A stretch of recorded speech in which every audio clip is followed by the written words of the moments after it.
This is the AWS News Desk, live from Seattle, with your host, Rudy Chetty.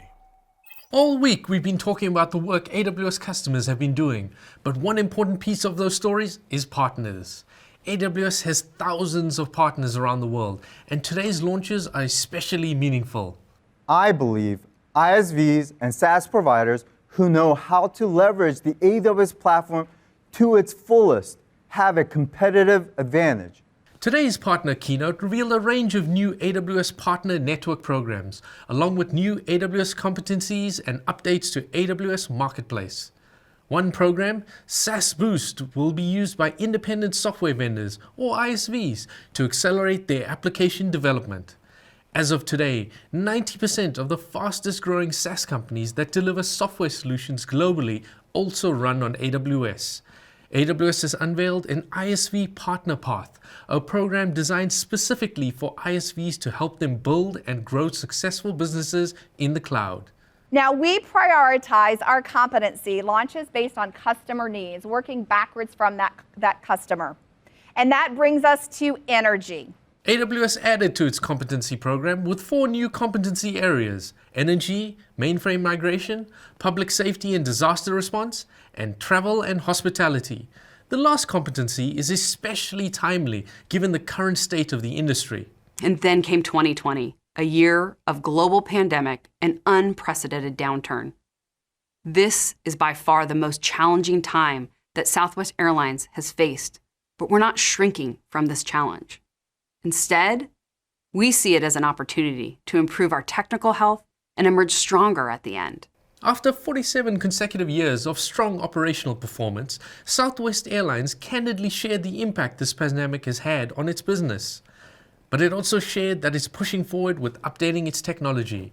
It worked with Onica and multiple other partners to modernize applications, reducing complexity and addressing technical debt.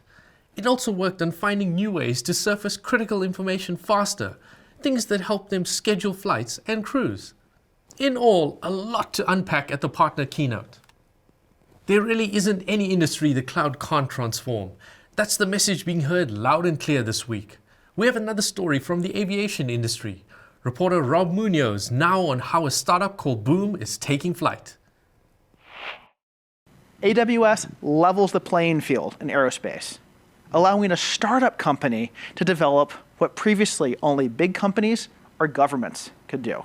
Meet the CEO pioneering the next wave of air travel, leaving behind the traditional way aircraft has been designed and ushering in a new way using cloud computing. Called Overture, it will be wheels up by 2025, with the goal of flying 500 transoceanic routes in half the time they take today. It's the first commercial supersonic airliner to be designed in decades, running all in on AWS. Boom has already run 53 million core hours to design and test one of their other planes. In October, we rolled out XB-1, history's first independently developed supersonic jet. And to design XB-1, we leveraged EC2 to stand up HPC clusters, often with more than 500 cores. Hundreds of possible airplane designs flew through virtual wind tunnel tests, encompassing thousands of flight scenarios. By tapping into the virtually unlimited scale of AWS HPC resources, Boom can run thousands of advanced computer simulations concurrently, far faster and more cost-effectively than ever before. Boom plans to use AWS services, including capabilities in Internet of Things, machine learning, and storage, all to build its 65 to 88-seat supersonic airliner and transform the flight experience for passengers. Now, this is a big feat, but something Boom CEO Blake Scholl was trained in. After all, he was a former Amazon employee and may have taken some of the company's famous leadership principles to heart. In this Twitter exchange, AWS CEO Andy Jassy says Boom is, quote, one of the more audacious initiatives he's seen in a while. For Scholl's part, he credits Amazon's Think Big philosophy. Now, that's all for me today. I'm Rob Munoz in Seattle. The pace of innovation at AWS has been nothing short of remarkable over the last 14 years. In fact, 9 years ago, the company released more than 80 significant services and features. The next year, in 2012, it doubled it. Fast forward to 2019, and there were an astounding 2,345 significant releases last year. That would average out to more than 6 a day. But the numbers are only part of the story. Our next guest has been at the forefront of this innovation. I'm pleased to welcome AWS VP of Sales and Marketing, Matt Garman. Thanks, happy to be here. Let's start with re:Invent last year. There were a lot of memorable announcements. Amazon Braket, AWS Wavelength, AWS Outposts, just to name a few. Customers have been leveraging these offerings over the last year. Tell us how. Yeah, there were, and man, it seems like a long time ago that we were in Vegas last year, and this year is obviously quite different. But yeah, it's the last year we've been incredibly happy and pleased with how folks have taken to many of the offerings over this last year. I think you called a couple of them out there. I think Braket was one of those that this is the first time that customers have ever had access to a quantum computer, and it's pretty cool to see people start playing around with them and understanding what those computers can do. More kind of practically, frankly, of how people are actually applying things to real world. Outposts has been really transformative to many of our customers and both game customers, folks like Riot Games and others that are interested in data sovereignty. Outposts has been we've been really pleased and surprised at the increased attention, and in fact we're doubling down on Outposts. And you heard a couple of the new launches from Andy's keynote earlier this week on smaller sized Outposts, where folks told us that they love the idea, they love the operability of them, but they want them inside of maybe retail stores or restaurants or on factory floors and things like that. So really doubling down on a couple of those where we've seen customers really lean in. And then industrial case is also one. It's actually what led to some of the launches this year, where we got in with Volkswagen, who was looking at Outposts and figuring out how they could really modernize their factory. And we started to think about how else we could help there. And that's where some of the launches came in this year on where we launched things like Panorama and Monotron and some of these other things that are focused on some of those use cases. So, those have been great. The other one you mentioned is Wavelength. That's been an awesome partnership with Verizon. And as the 5G networks are starting to roll out as well, customers are really starting to see what that latency benefit is and the cool new applications they can build inside of those 5G networks. We've actually also saw a lot of great traction from our first local zone that we launched, which is in Los Angeles. And you saw that also in the announcement where we actually blew that out. And now there's, I think it's 12 different local zones that are rolling out across the United States over the next year. So a couple of those announcements, those early announcements that we launched last year have really blossomed into, and we've seen be very popular and we've seen expand out into further things that we've done. There is so much to unpack. I mentioned the pace of innovation earlier. Do you see AWS slowing down in the coming years? I think it's every year. I hear from folks and customers asking, like, are you guys going to start slowing down your pace of innovation? And my answer always is not yet. So we have no intention of.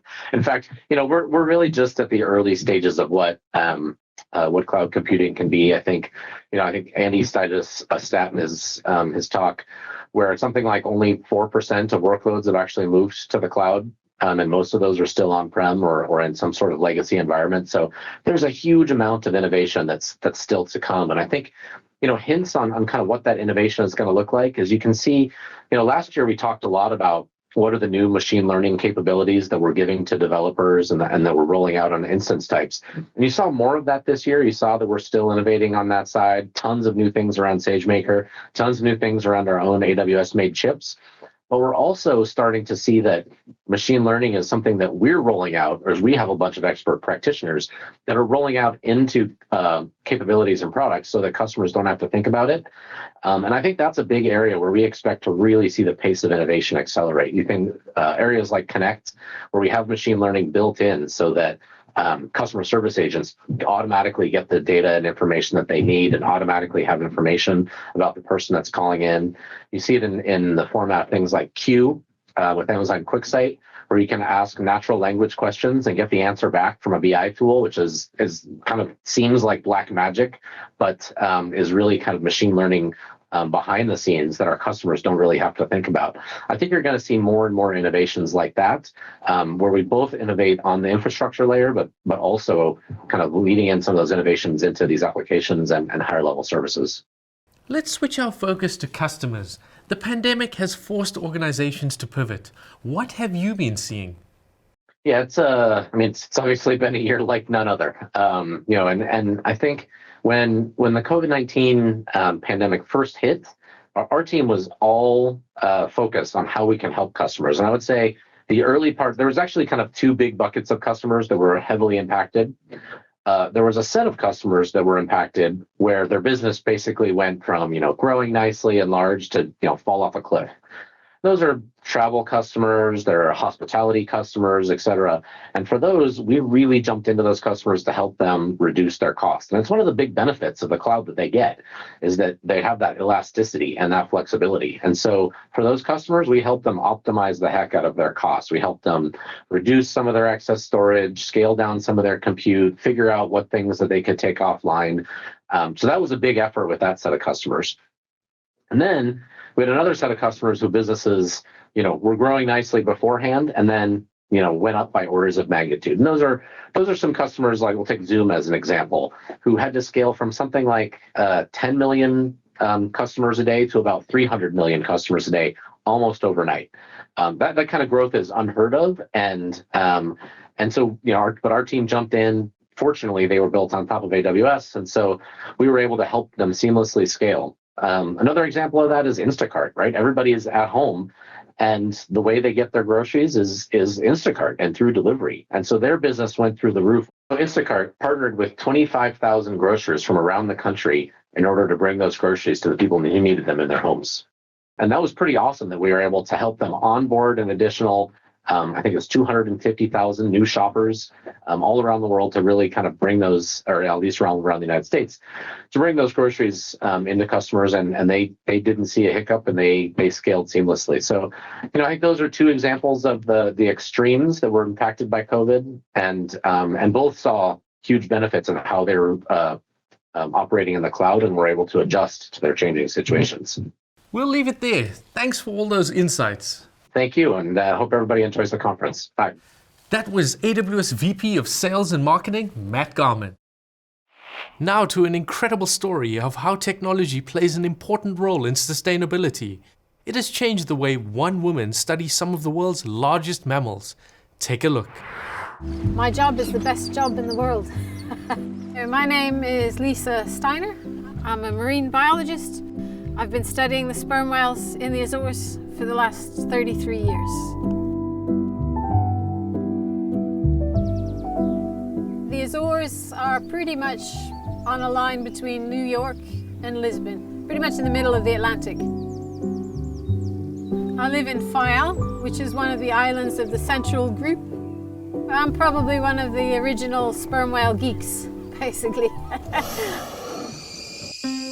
The level of my techiness is probably a 1. The tail of sperm whale is kind of like a fingerprint, so they have a distinct shape to each tail, and you can match them over time. I've been watching a few of the whales now for almost 35 years.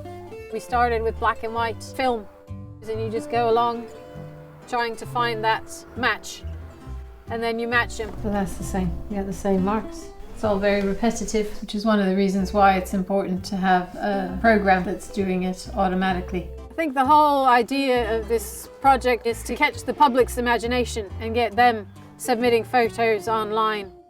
The link up between myself and Capgemini was pretty much luck. One of their employees came out here on an expedition and suggested that maybe they might try machine learning for sperm whale flukes.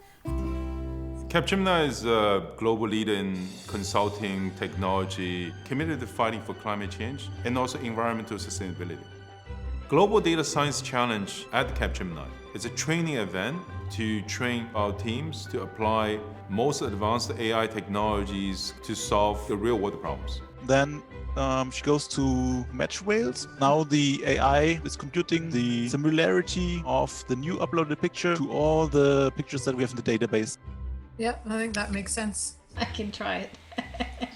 Machine learning for me is they've trained it to know what a tail is, what a tail looks like, to recognize the contour of the edge. It finds matches that, looking by eye, I would never find. All the information is in a database, so we can see where they've been, who they've been hanging out with, kind of what the social structure of the groups are, so you won't have to be a techie to use it. I told you it looked a bit like a tree trunk, and there it is, just floating at the surface. Okay, there goes the arch, so next time it's gonna dive. Everybody ready? And there it goes. There's nothing I'd rather be doing on a nice day, nice weather with nice whales. Although, when there's bad weather and no whales, I'd rather be in bed. That's all from us this week here in the newsroom. Check back on Tuesday as we unpack some new machine learning announcements. Yes, there are more to come. That's all next week. I'm Rudy Chetty in Seattle, AWS News Desk, signing out.